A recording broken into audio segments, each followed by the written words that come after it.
C'est vraiment ça. Soyons beaucoup fortifiés. Beaucoup fortifiés. Et c'est un principe c'est malheureux peut-être de le dire, qui ne changera pas parce que c'est sorti de la bouche du Créateur. Il a dit que large est la porte qui mène à la prédiction. C'est-à-dire que nous comprenons par là, comme il a dit, il sera difficile à une personne riche d'entrer dans le royaume qu'à un chameau de passer par le trou d'une aiguille. C'est-à-dire que quand on regarde ça à la lettre, ça n'a pas de sens. Parce qu'on peut penser que le Père en veut aux personnes riches.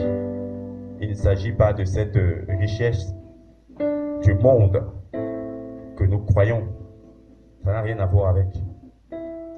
Et si on regarde également au côté physique, comment le chameau, c'est-à-dire on sait que même déjà un cafard de passer par le trou d'une aiguille, c'est pas possible. Par combien plus forte raison le chameau. Donc ça c'est encore une profondeur de sa parole. Il dit que oui, ce n'est pas possible à nous, aux hommes, mais à lui c'est possible de faire passer le chameau par le trou d'une aiguille. Donc il permettra qu'on effleure ce côté, cet enseignement-là, un jour dans sa profondeur. C'est ça, soyons beaucoup encouragés. Alléluia. Soyons encore les bienvenus entre nous ici, présents, et qui nous aident à beaucoup comprendre ses plans pour nous. Parce qu'il nous a dit que la lettre, elle va nous tuer. La lettre va nous tuer. Et elle nous tuera toujours. Mais c'est seul son esprit qui va nous donner la vie. Seul son esprit nous donnera la vie. Et il y a beaucoup de choses dans nos vies que nous ne comprendrons jamais si son esprit ne vient nous accorder la compréhension. Et nous avons besoin de cette compréhension-là parce que nous sommes au temps de l'esprit, comme nous avons vu dans sa parole. Il nous dit dans Hébreux chapitre 1 et le premier verset que après avoir parlé à nos pères, à nos ancêtres, par les prophètes,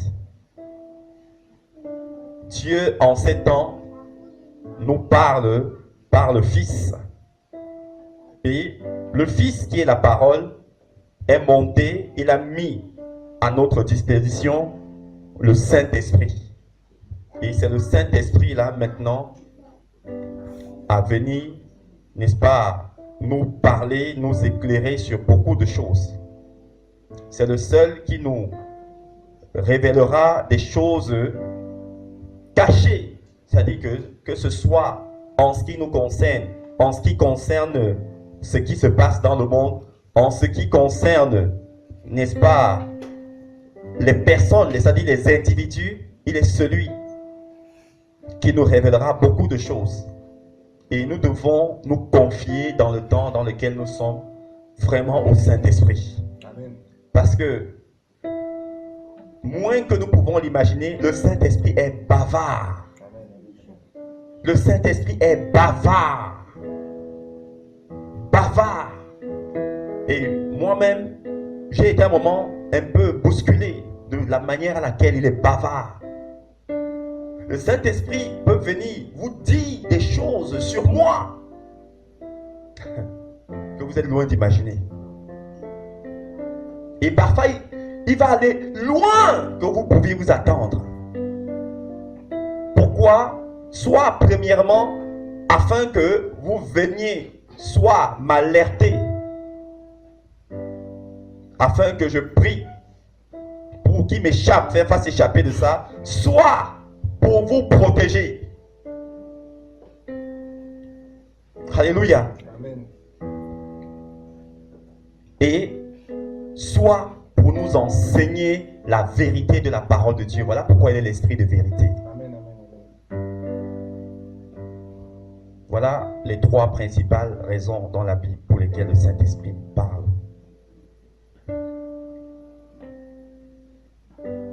Que chacun de nous veille sur son âme. Aucun homme ne pourra nous accorder le salut comme on sait, ne pourra nous garantir le salut, ne pourra nous protéger. Celui qui nous connaît, c'est lui seul, l'Esprit de Dieu. C'est le seul, mes amis. C'est le seul. Les temps sont durs. Les temps sont durs. On le voit dehors. Les temps sont durs. On voit ce qui se passe, que ce soit au niveau des événements. Mais nous, parfois, nous ne prenons point garde. Veillons, veillons, veillons. Et le Saint-Esprit, il est encore là, nous dit Paul. Il est là. Mais il arrive un moment où il va partir, il va quitter la terre. Et c'est pour bientôt. Ce matin, il venait encore nous enseigner là-dessus que c'est pour très bientôt. Suite à l'enseignement qu'il nous a donné le week-end dernier, c'est pour très bientôt. Oh, mes amis, faisons tout. Faisons tout. Faisons tout. Le désir du Père, c'est que nous nous retrouvions devant sa présence, devant son trône, avec lui. Ne nous laissons pas distraire par quoi que ce soit. Jamais. Parce qu'il a dit dans Matthieu 12 que le royaume de Dieu ne vient pas frapper les regards. Voilà pourquoi les orthodoxes là sont passés à côté. Et voilà pourquoi ils s'entêtent encore à construire le troisième temple bâtiment, comme on a vu. Or, le troisième temple, ce n'est pas un bâtiment. En fait, c'est nous. Voilà pourquoi il avait dit, détruisez ce temple et en 3 jours, je le rebâtirai. Amen. Attention, mes amis. L'homme impie, nous n'allons pas le voir. Nous serons enlevés avant qu'il ne se proclame. Amen. Attention. Il nous fait grâce. On grandit dans la connaissance. Personne n'a le monopole. On grandit et il n'y a pas longtemps qu'il est venu nous enseigner ça.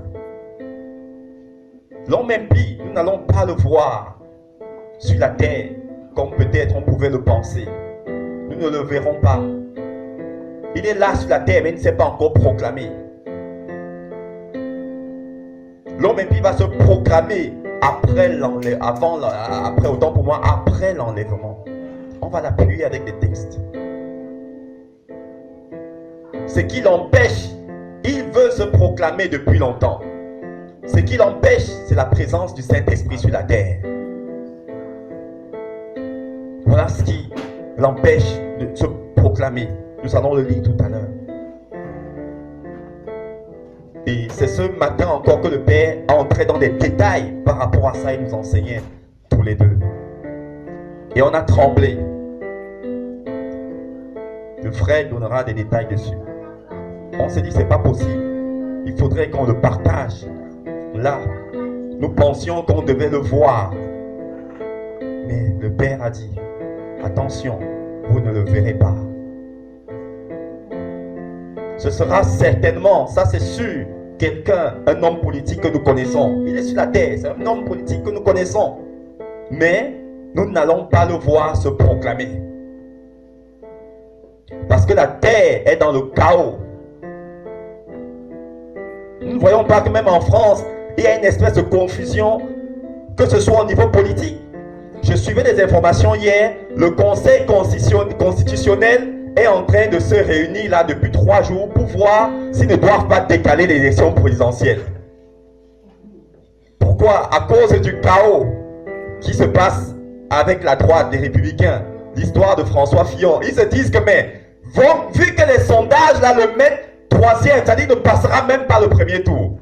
Donc au 2e tour, qui passera? Les sondages montrent que c'est le FN.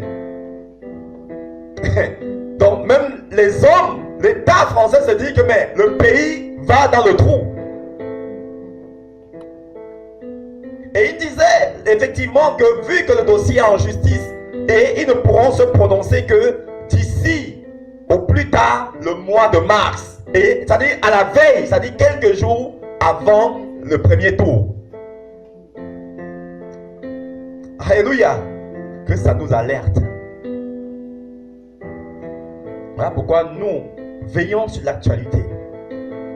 Parce que l'actualité n'est que l'accomplissement des prophéties bibliques.